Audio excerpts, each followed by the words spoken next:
I want to turn instead to the labor theory of value itself and to discuss some aspects of it that can be found in Chapter 1 of Volume 1 of Kapitał. And to do that,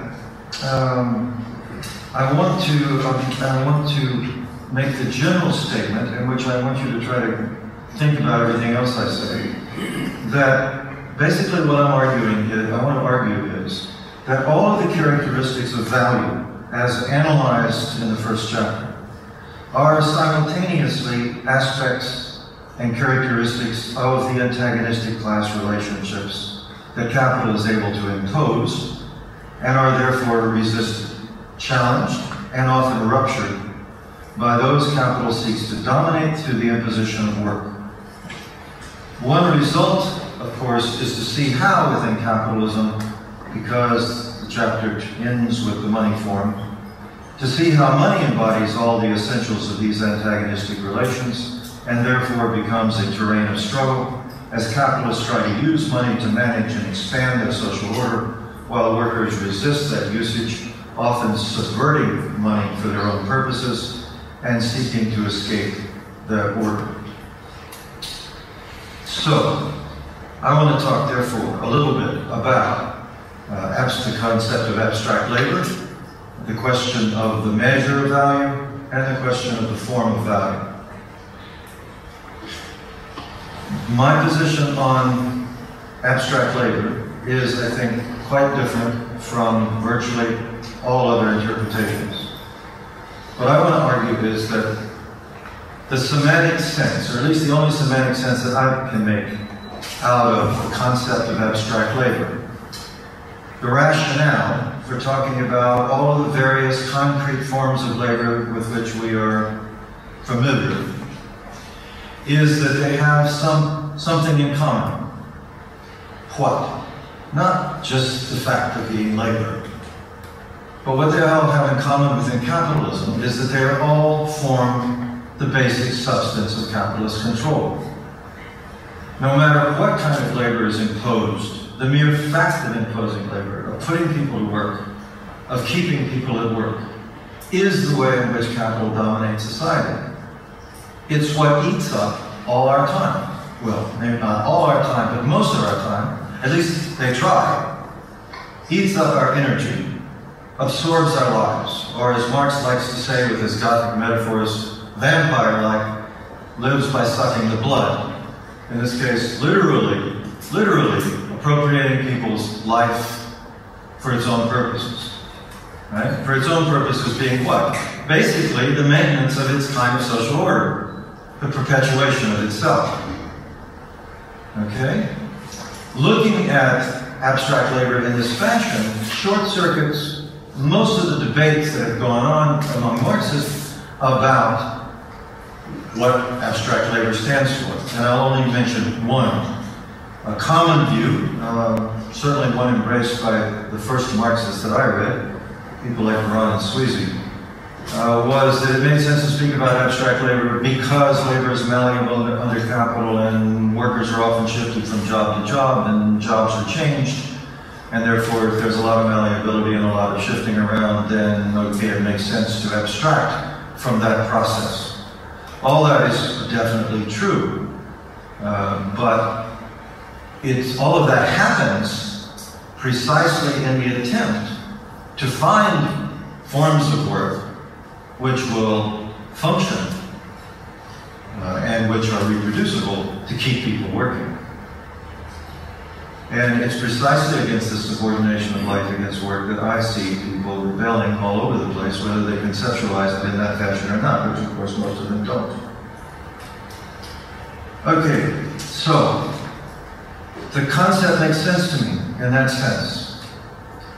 Work is the fundamental means of social control, and therefore we need a way to talk about it which differentiates it from all the various kinds of work that we're familiar with. Now, this way of looking at it also has an impact on looking at work, sort of the kind of work that Marx talks about all the time, as well as other kinds of work. Marx, for the most part, talks about wage labor. His focus is on the factory. His focus is on the primary way in which work was being imposed in the industrial period of English industrialization, a domain into which all of life was being sucked, not merely all of the life of male workers in factories, but wives, children, the entire society was being sucked into the factory. However, it never was entirely. And over time, of course, capital failed to impose wage labor everywhere. And of course, Marx recognizes in chapter 25 of Capital 1 that capital has always had and requires the existence of unwaged labor. But unwaged labor is a domain of imposed labor. The imposition of labor doesn't simply happen within the factory, within the office, or within the waged workplace. Capital has sought to impose it everywhere. So the concept of abstract labor, at least in some sense, right, makes us see that no matter how work is organized, whether it's waged or unwaged, if people's activities are structured in such a way as to contribute to the expanded reproduction of capital, then it's work. Right? It's work. It's labor. I don't differentiate between the two. I don't agree with Engels' attempt to differentiate between labor and work. I also don't agree with Marx's notion of a generic notion of work either, but perhaps we'll get back to that. Maybe, maybe not. Now, if all this is the case, then piecemeal, this relationship can be ruptured every time people are successful in struggling against work, no matter what the methods are that they use. Right? And ruptures occur every time people either refuse activities which has been turned into work, or they disrupt those activities, either on the job or off. Right? Those activities that capitalists try to arrange as vehicles for keeping people busy working. One of the interesting things about recent bottom-up historiography is to demonstrate how it took capital a long time to impose the wage form. Work by several of the students of E.P. Thompson, like Peter Landau and the London Hanged and so on, demonstrate how for a long time capital imposed work in which much of the value of labor power came in not in the form of money wage, but in other forms. And of course, the reserve army has to survive, has to get income. How it gets that income is an interesting question. Sometimes it's derivative from wages. Sometimes it comes to the state. There's a variety of ways in which that's maintained, whether they will like them or not. But that has to happen. And as the domain of unwaged labor expanded, as workers were successful in hammering down the length of the working day and the working week and the working year and the working life cycle, right? Capital had to colonize all of that time liberated from direct control and try to shape that domain, all of those domains.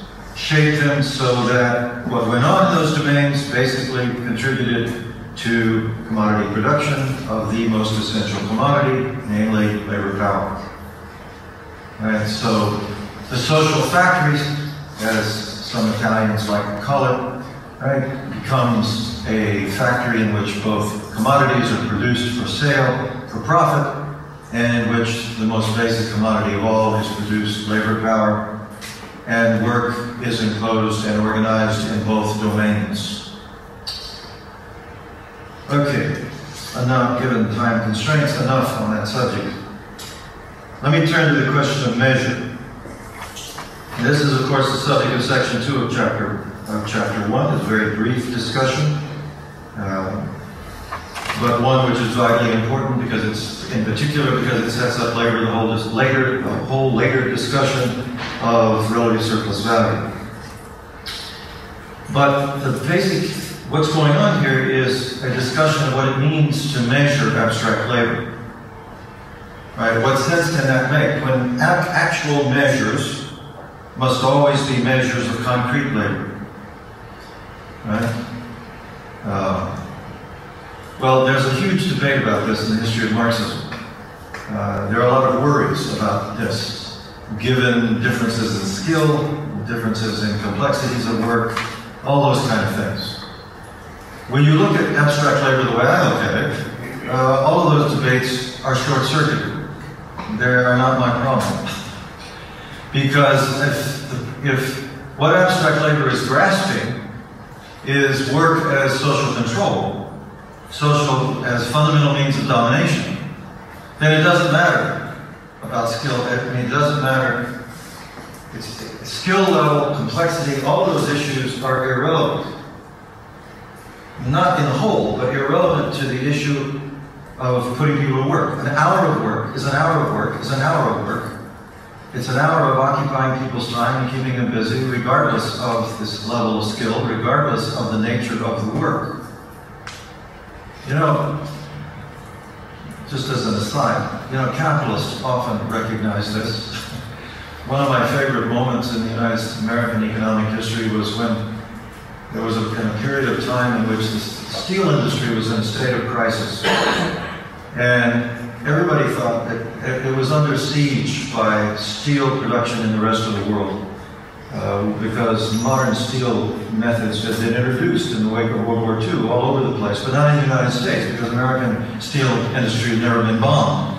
So the same technology that were being used before the war were being used after the war. So everyone was saying, hey, you know, if you don't like Venezuelan steel competing with American steel or Korean steel competing with American steel, then you should be investing in modernizing American steel production.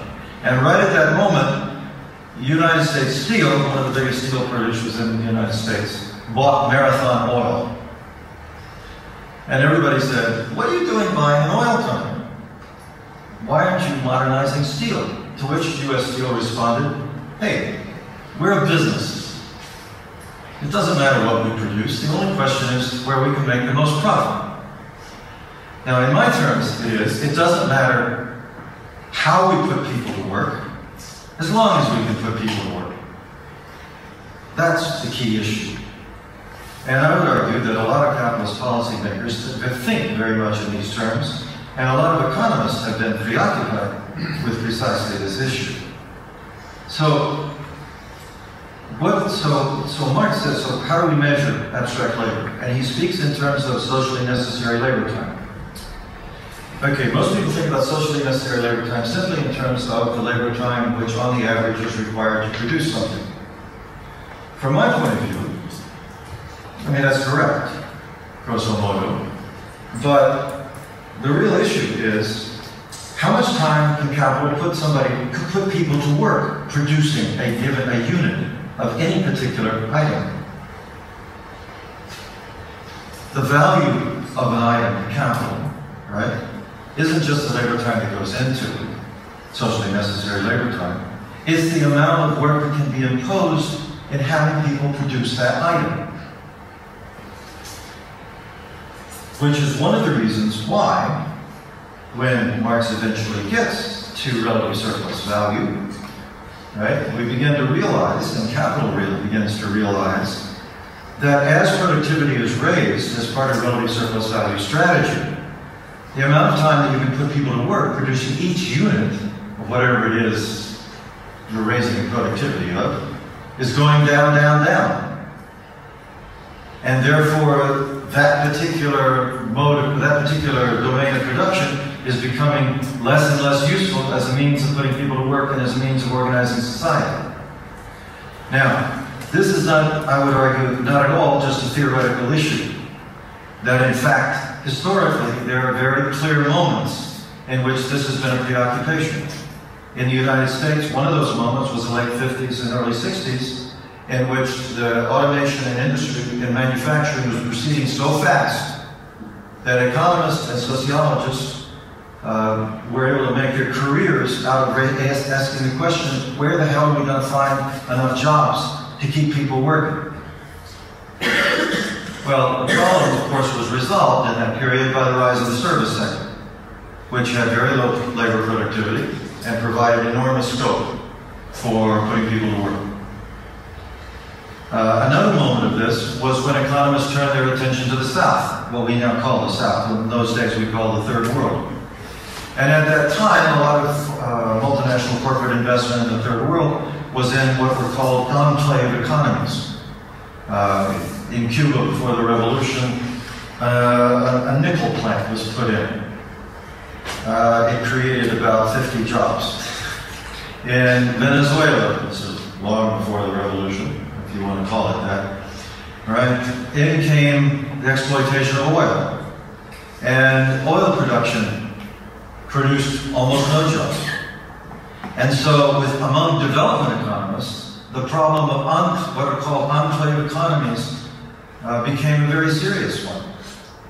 Any introduction by foreign capital of labor, of capital-intensive technology that didn't create jobs meant that this investment was unable to absorb the ever-growing quantity of labor that was pouring in from the countryside, right, and setting up squats around the cities as enclosures in the countryside pushed people out of the countryside, or they came on for their own reasons.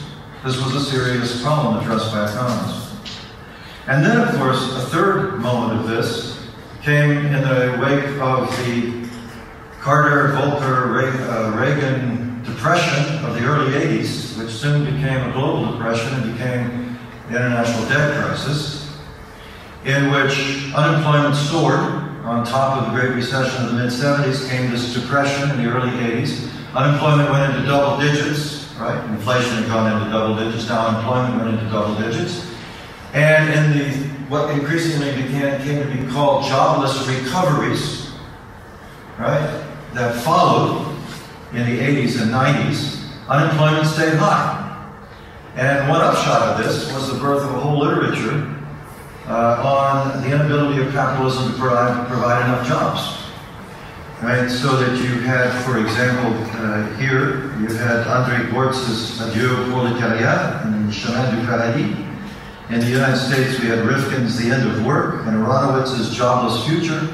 A whole literature basically saying, right, that it seems that the fragment on machines, to which you referred a little while ago, is now coming to a head. And of course, Tony Negri has been making this argument for some time, right? That finally, the fragment on the machine was being realized, that the rise in the organic composition of capital was reaching a point where the capitalists were running out of ways to put people to work. This, at the time, of course, I found all very interesting. Now, that, of course, did not raise any questions about measuring work, other than the quantity that could be imposed.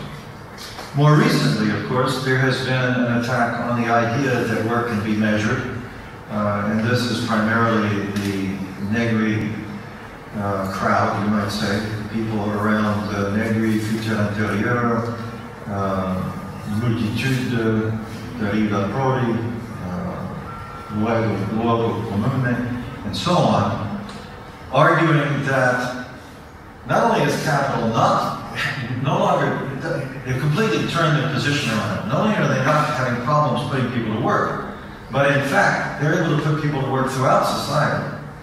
It's ironic and amusing for some of us that after having nasty fights with the wages for housework movement, Maria Rosa Dalla Costa and others who argued basically for a 24-hour workday, essentially the Negri people, Negri and company, have now adopted that position with a vengeance. And if there's no way to, if everything is now subordinated into work, into intellectual, into immaterial labor, as part of the general intellect, these, of course, the general intellect is plucked out of the fragment on machines. The immaterial labor is a variation on mental labor and effective labor, and it's a little bit of Foucault and a little bit of Deleuze and a little bit of other things. But if the capital is successful in imposing labor everywhere, then it's impossible to distinguish between work and non-work, and therefore you might as well forget about measuring work. Measure is no longer possible. Right? Now that's their argument. Now, this, of course, is premised on a notion of labor value, which is very much the same, very much the same economic concept of labor value, which was shared by most of them in the Marxist tradition. In fact, in Hart and Negri's latest book, Commonwealth, you find them referring back to Swiezy and discussing what labor value is all about. Well, it should be obvious by now that I disagree with this position.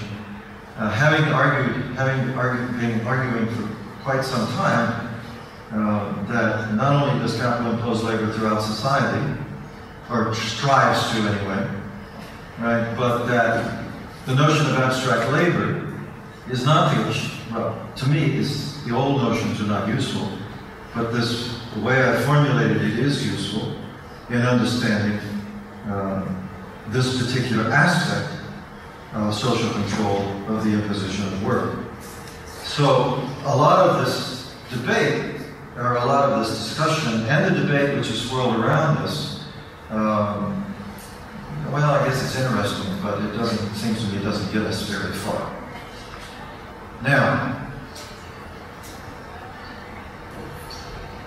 given that I came to Marx worrying about the struggle against work, then the question is, well, to what degree does this analysis of abstract labor and measurement give us anything to work with in looking at the struggles against work? Well, from my point of view, it clearly does. Because if you can identify the ways in which activities are work, by capitalist definition, and contributing to the expanded reproduction of labor power, then you can also identify when human activities are not of that sort. You can identify between the two. You can separate the two. And in both cases, you can measure the two. And at the same moment that Hart and Negri are arguing that measure is impossible, of course the capitalists are more busy than ever, trying to measure both waged work and unwaged work. I don't know about here in Poland, but in the United States, metrics is the name of the game in the corporate world. There is a ferocious attempt to impose measure on every second, every keystroke of people using computers. They're totally preoccupied with it, and in the domain of unwaged labor, it's the same deal. The Bureau of Labor Statistics, for example, is now putting a lot more effort into measuring what goes on in the home, let's say. How much work is done in the home according to their definitions.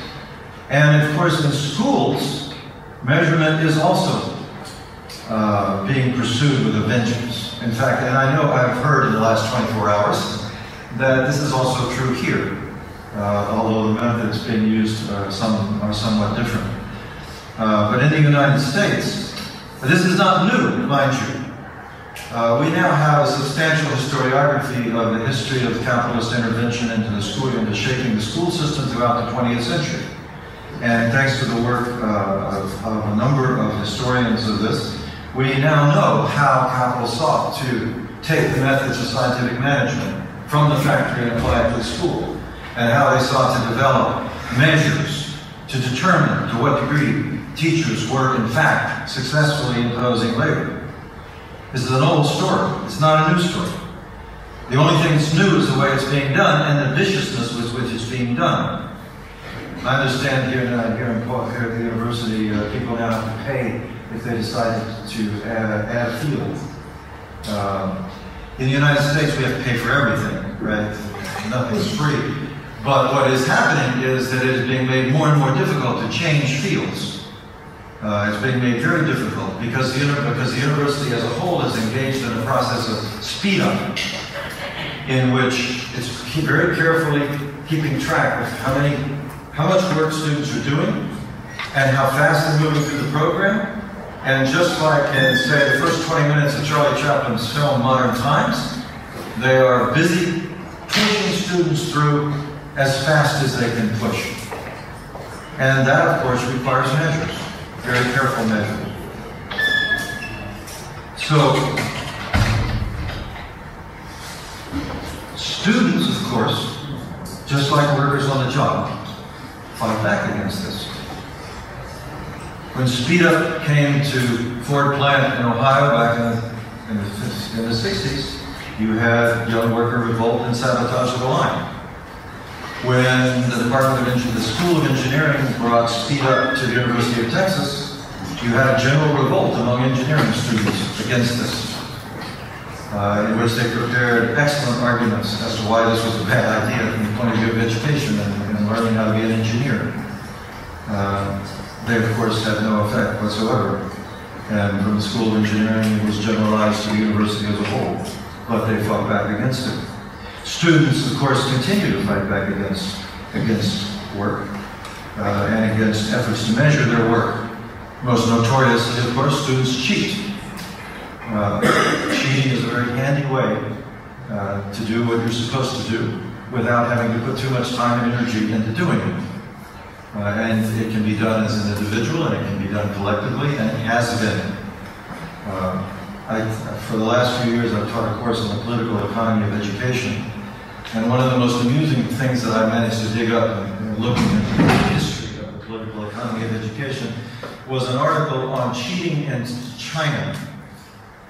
An historical article about how, the Chinese, right, under one form or another of Confucianism, have used testing for 3,000 years to determine entry into the civil service. Well, so there's 3,000 years of history of imposing tests and of trying to deal with cheating. It's really amusing to see the multifarious ways in which Chinese students have cheated in these tests down through the centuries and through the millennia. This is truly an old story. Not just a story of capitalism, but a more general story. But certainly within capitalism, this is the case. Given that basically capitalism cheats people out of an education, one is tempted to write a book, about following Lafargue, the right to be lazy, the right to cheat. Given that you are being cheated out of an education, by having your time in school basically turned into a time of discipline and conditioning to work the rest of your life, why not feel free, to cheat in return? Which leaves open, of course, what can you get out of a very bad situation? Now, this kind of thing subverts the very process of measurement. You have all these attempts to measure, but this is covert. Covert resistance, cheating is covert, right? It's illegal. It's not accepted. So you have to do it covertly. You have to hide it. Which means that things like grades can never be accurate measures of how much work. Basically grades are a measure of how much work people are willing to do, right? People get high grades who do a lot of work. People get low grades who do a little work.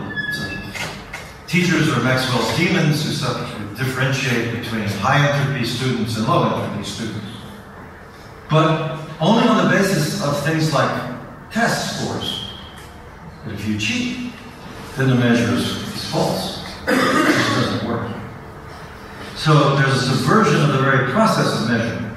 Then there can be the subversion of the purposes of measurement, in which, for example, the refusal to work in a period of relative surplus value, which is much dominated the 20th century for the most part. The struggle against work undermines the attempt to raise productivity, reduce the value per unit of production in order to increase surplus value. On the one hand, sabotage, let's say, which forces work to be done over, means more work for the same unit of production. And therefore you might say, well, that's good for capital. From my point of view, that's good for capital. But not when its strategy is to reduce the amount of work, in order to lower the value of labor power and cut costs and raise profits. Then I turn to the question of the form of value. And what interests me most in Marx's analysis here is the stuff he takes most obviously from Hegel. In the simple form, the discussion of reflexive mediation, and the expanded form, the notion of totalization and tendency towards infinity, and in the general form, syllogistic mediation.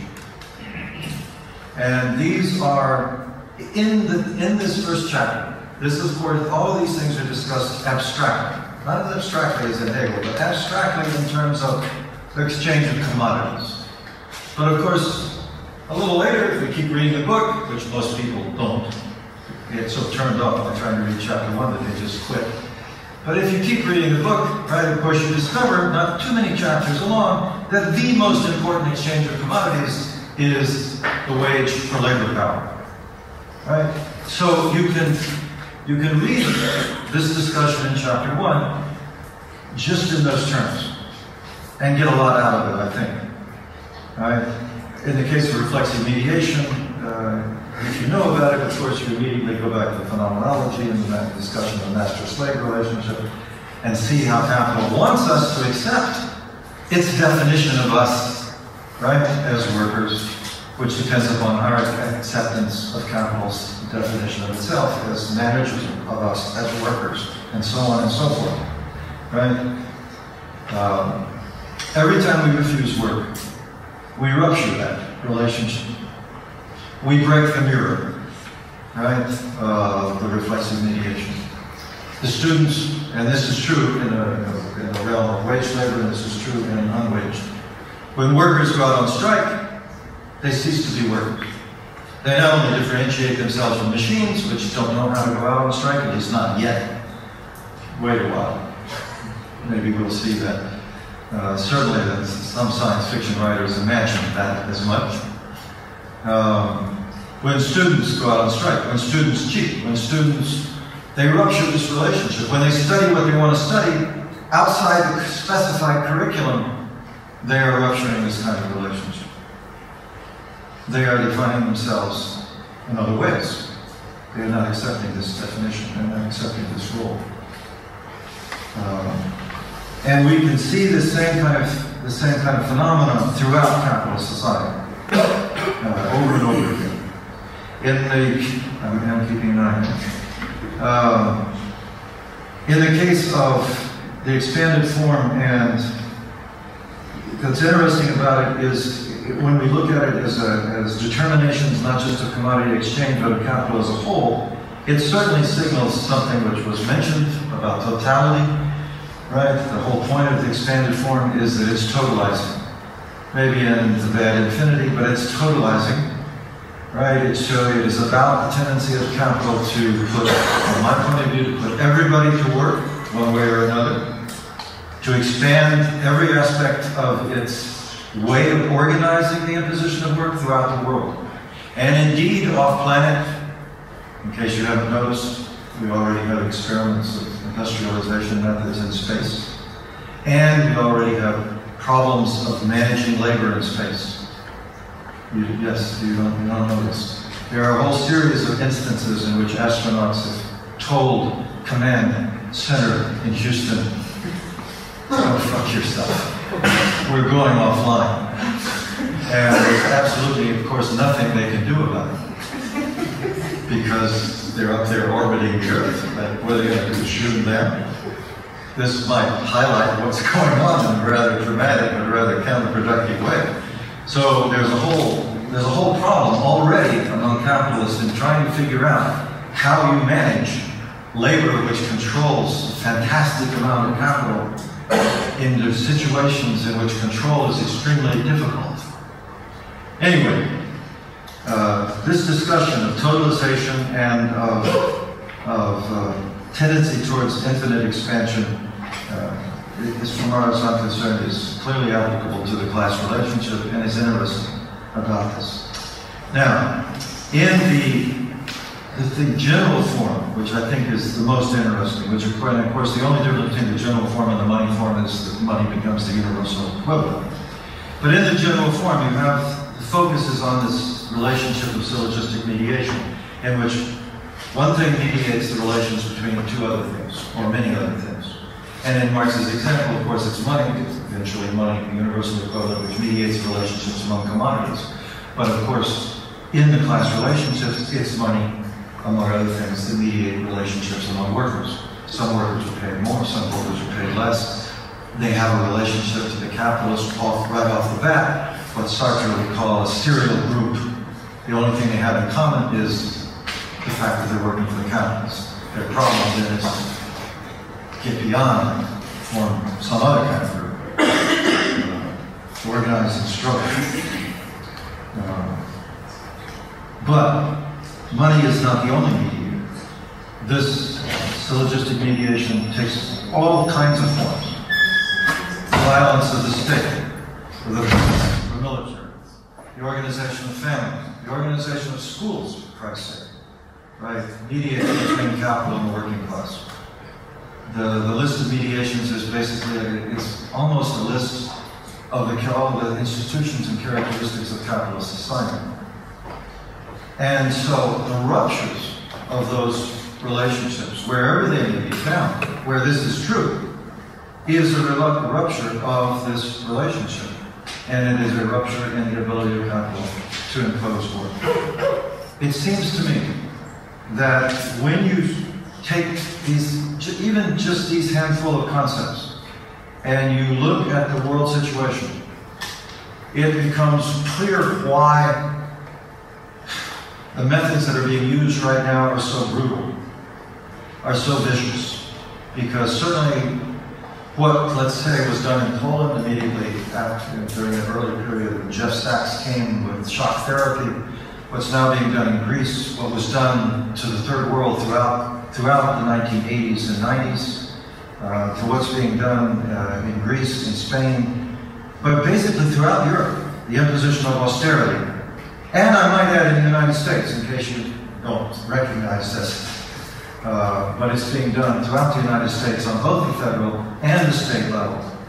The states in the United States have constitutional amendments that impose budgetary balance, right? So budgets are unbalanced on purpose in order to use the law to force their rebalancing through the imposition of austerity. And basically the same kind of thing has happened at the federal level. The United States is running a huge deficit, federal deficit, which of course was engineered under the Bush administration by having a couple of wars of choice, without paying for them, borrowing to pay for them, and so on and so forth. I mean, it's a long story, complicated story. But I argue, and this takes us far beyond what I have to say today, that the nastiness of all of this is because at the heart of all of these situations in which these policies are being imposed, capital has been, its relationships have been ruptured over and over and over and over again in the sense of its ability to impose order in all of these domains. And I think I better stop with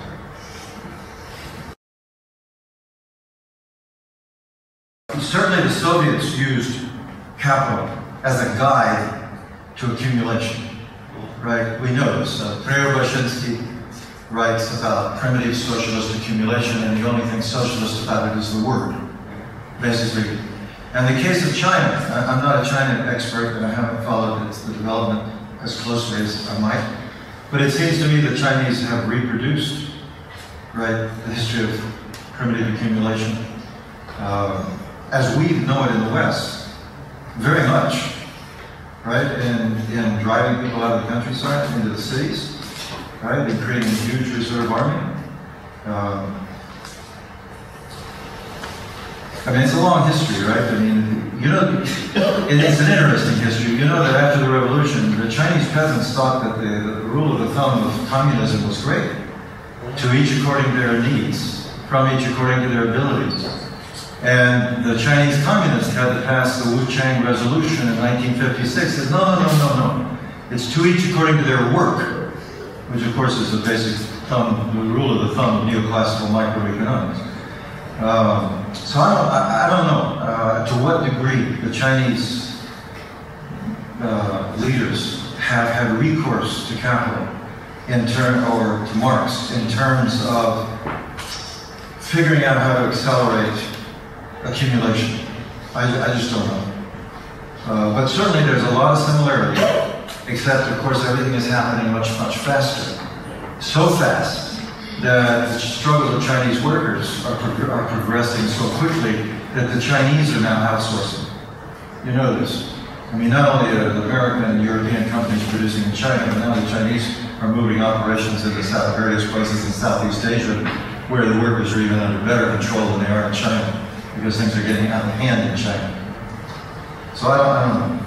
As far as the other thing goes, yes, absolutely. Obviously, there are people who identify with their work. No doubt about it. A lot of professors consider ourselves privileged because we get paid for doing what we say we want to do anyway, right?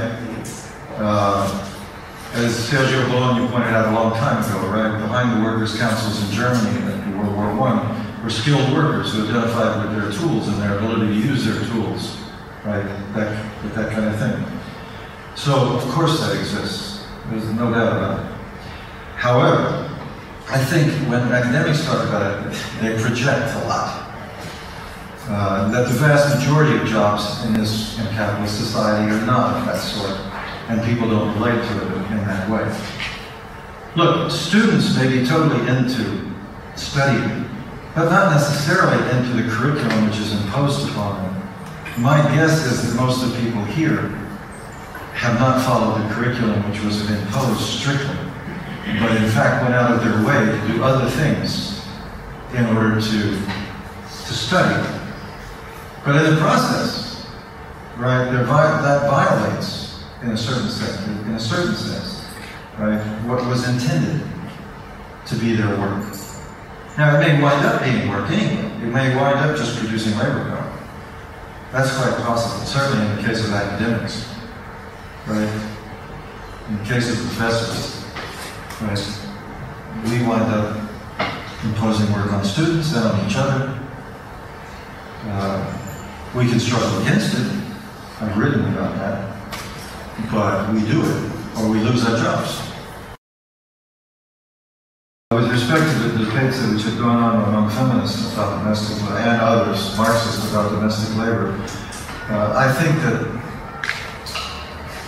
there are certain positions in that debate which basically amount to falling back into the use of old categories, like mode of production, of trying to apply structuralist, Althusserian type approaches, and looking and seeing, oh gee, this is organized differently, therefore this must be a different mode of production. And not as opposed to looking at what this does, what this kind of, the purpose, what this work is supposed to do, and what it often does, which is produce and reproduce labor power, right? Regardless of how it's organized. You know, way back in, clearly slavery, at least early slavery, was organized differently than wage labor. But Marx himself points out how slavery is an integral part of capitalism. You know, it requires something like a mode of production analysis of the structuralist sort to avoid seeing that and avoid recognizing that. I mean, without slavery in the New World, there was no British industrialization, right? No cotton, cotton textile industry, and so on. No slavery, no wage labor. They were integral to each other. The same goes in the case of the reproduction of labor power. No reproduction of labor power, no labor. No labor power, no workers. Right? Marx, who saw women and children being drawn into the factory, thought this was going to undermine the reproduction of labor power because not enough domestic work would be done, right, anymore if all the women were taken into the factory, right? So in that sense, right, capital he saw undermining itself. Well, of course, that process was largely reversed, right? So the women were returned to the home to procreate new generations of workers and to reproduce workers.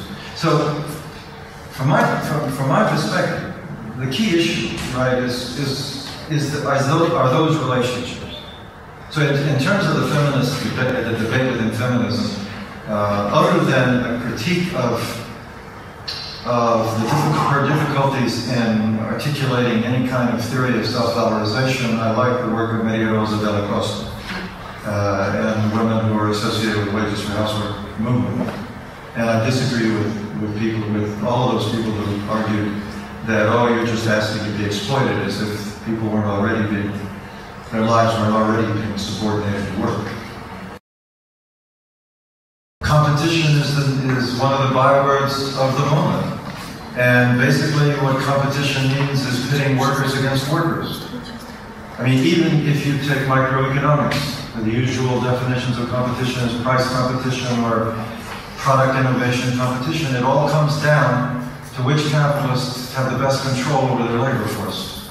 Whether it's, imposing low wages or it's getting the most creativity and imagination. You see this today, like the industry that produces games and television and so on. Work has to be creative and imaginative. Capitalists who are most successful at that win the competitive struggle. Yes, absolutely. Competition is one of those buzzwords of globalization, and it is designed to pit us against each other, without question. This, by the way, is not new. Not in Western capitalism and not in state capitalism of the Soviet Union.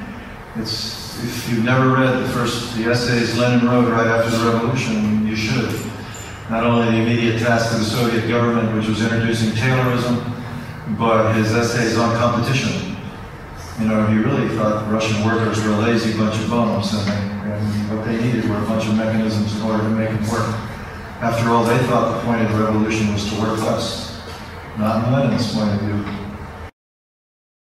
Capital restricts us to its own set of rules, right? I mean, that's what it means. That's what domination means. It means to impose a set of rules and to outlaw and either crush or assimilate anything that doesn't fit that set of rules, that particular way of organizing society.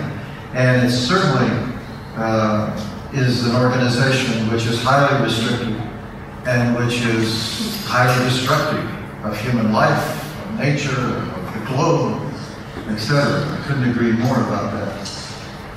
How do you replace this? And you said, other than worker struggles. Well, I don't think there is any other way into worker struggles. The question is, what's the nature of the struggles? And one of the things which I think is so interesting about the current period is that it is hard for me to identify any dimension of capitalist society which is not contested. And moreover, not only is everything contested, but in virtually every domain of contestation, people have alternative proposals. Unlike the 20th century, in which people tried to suggest, under the rubric of socialism or communism, a system to replace this system, a new system to replace the existing system. That today, what we have is a discussion about the creation of other worlds, plural, of a multiplicity of ways by which we humans, who demonstrably through our history are a diverse lot, and have found a multiplicity of ways to organize ourselves in meaningful, interesting forms. There is no reason to think the supersession of capitalism in terms of the replacement of one system by another. So there's no unified answer. Well, at least there's no interesting, unified answer. Which is one reason why I once wrote an essay for a collection on why we should stop talking about socialism. Why we should stop talking about what we want in terms of socialism, because the term socialism has always evoked another system, one that would replace the current one. This is one of the reasons why I spent many years collaborating with the Zapatistas in southern Mexico, is because their approach in this multilinguistic, multicultural part of society, because they are not unified. This is not one language and one culture. This is as varied a set of cultures and languages as you have in Europe. But they have found, they have knit together a politics of struggle in which all those people can struggle together, not to create the same thing, but to create space and the opportunity to create a number of different ways of living, ways of being. So, no, I don't think there's any other way to get beyond capitalism than through worker struggles, except Except, let us remember that workers struggle to be more than just workers. I mean, it's not for no reason that Marx spent so many pages talking about the struggle against work in chapter 10 of Capital. Why he pays so much attention to the attempt to reduce the number of hours of the working day. It's not just that the labor is alienating and exploiting, it is that there's a lot more to life than what he defines as work. In capitalism or out, because remember, he does have a just generic notion of work, right? I disagree with that. I don't think there should be a generic notion of work outside of capitalism. It doesn't make any sense to me. But, right, clearly there's an understanding there that we struggle against work to have better, not only to have better work by having less work, but also to do all kinds of other things. Which is one of the reasons why I have a lot of problems with certain strains of Marxism which would identify work with human being. From Engels on, right? I prefer the definition of work in chapter 7 of volume 1 of Capital, which is much, much more restricted in terms of a particular kind of interaction of humans with non-human nature.